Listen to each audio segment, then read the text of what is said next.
복음 통일을 이루어 온 열방에 전진할 하나님의 정예 부대 북한을 소개합니다. 북한의 수도는 평양이며 3개의 특별시와 9개의 도로 구성되어 있습니다.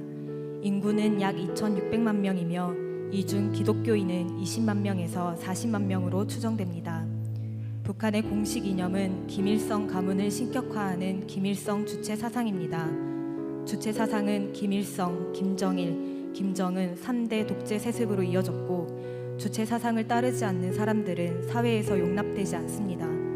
그래서 현재 북한은 경제 자유화 지수 27년째 세계 최하위, 세계 노예 지수 167국 중 1위, 언론 출판 표현의 자유 세계 최하위, 기독교 박해 지수 20년 연속 전 세계 1위 국가가 되었습니다. 1890년 사무엘 마펫 선교사가 평양으로 전도 여행을 갑니다.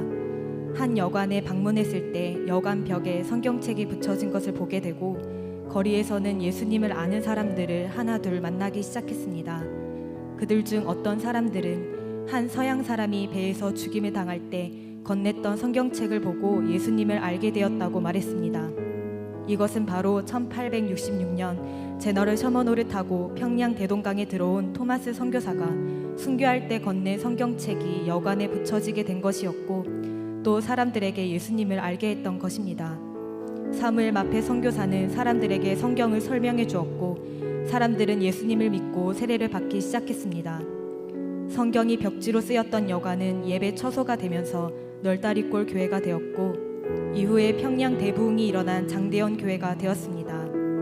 1907년 장대현 교회에서 열린 사경회에서 길선주 목사가 공개적으로 죄를 고백하며 회개하자 성도들도 회개하기 시작하면서 성령님께서 강력하게 임재하셨고 성령의 역사는 사람들의 삶의 변화뿐만 아니라 지역의 변화로까지 이어져 성도들과 복음 전도자들이 곳곳으로 흩어져 예수님을 전하기 시작했습니다.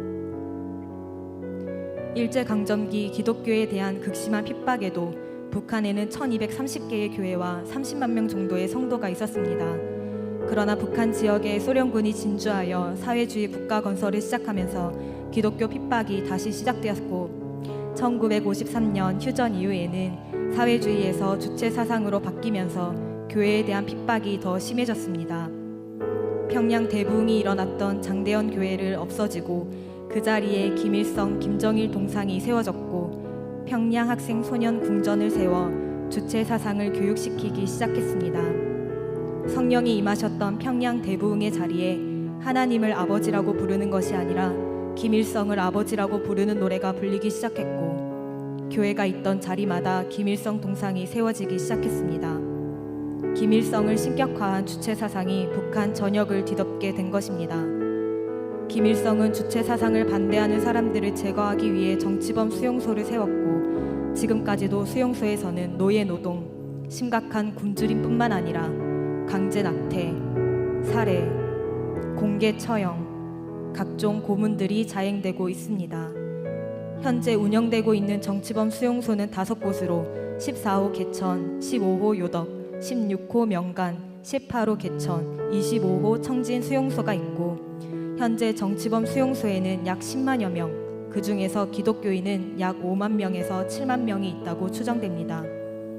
북한 동포들은 살기 위해 목숨을 걸고 탈북을 시도하지만 여성들은 중국에서 인신매매, 성착취 등의 위험에 노출되어 있고 북한 군인이나 중국 공안에게 잡히면 다시 강제 북송되어 수용소로 끌려가 심한 고문을 당하거나 사형을 당하게 됩니다. 북한에서 김일성이 아닌 하나님을 믿는 것은 국가에 대한 적대 행위로 간주되어 죽임을 당하기 때문에 북한의 그리스도인들은 비밀리에 모여 지하교회를 이루어 예배를 사수하고 있습니다. 지상에서의 교회는 소멸됐지만 그럼에도 지하교회는 계속 이어지고 있습니다.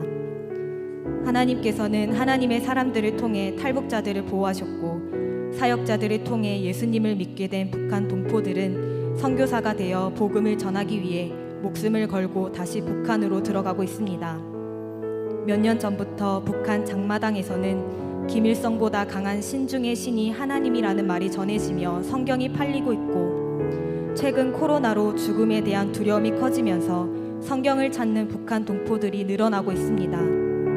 한 탈북자 형제는 북한 사회의 변화는 지하 교회로부터 움트고 있습니다. 북한 주민들은 복음에 목말라 합니다. 그 목마름을 지하 교회가 감당하기에는 벅찹니다 라고 말했습니다. 이때의 한국 교회는 북한의 복음이 더 전해지도록 기도하며 하나님의 통일 전략에 수종들어야 할 것입니다. 북한을 위하여 기도하시는 한국에 계시는 그리스도인들에게 감사를 드립니다. 지금 북한 지하교회는 어렵고 힘들지만 주님의 지상명령을 완수해 나가는 길에서 서로 협력하여 서로 기도와 말씀으로 무장할 것입니다. 저희 지하교회에서도 한국에 있는 성도 자매님들을 위하여 많은 기도를 할 겁니다. 믿음 안에서 승리합시다. 이 글을 보시는 선생님들, 나는 자식들이 안전부에서 악행을 당하고 있지만 하나님께 모두 맡기고 도와주실 것을 믿기 때문에 두렵지 않습니다. 설사 죽는다 해도 하나님의 말씀을 가슴에 안고 죽으면 영광이라고 생각하겠습니다. 하나님 아버지께서 지켜보시기에 두만강도 무섭지 않습니다. 이제부터는 지난 시기 이 생활을 참고 이기면서 하나님을 믿고 열심히 기도해 조국 통일 그날의 남녘 형제들을 만납시다. 다시 만나는 날까지 안녕히 계십시오. 내가 확신하노니 사망이나 생명이나 천사들이나 권세자들이나 현재 일이나 장래일이나 능력이나 높음이나 깊음이나 다른 어떤 피조물이라도 우리를 우리 주 그리스도 예수 안에 있는 하나님의 사랑에서 끊을 수 없으리라. 아멘. 그 어떤 피조물도 하나님의 사랑에서 북한 동포들을 끊을 수 없습니다. 북한 동포들의 순결한 믿음을 인도하신 하나님을 찬양합니다.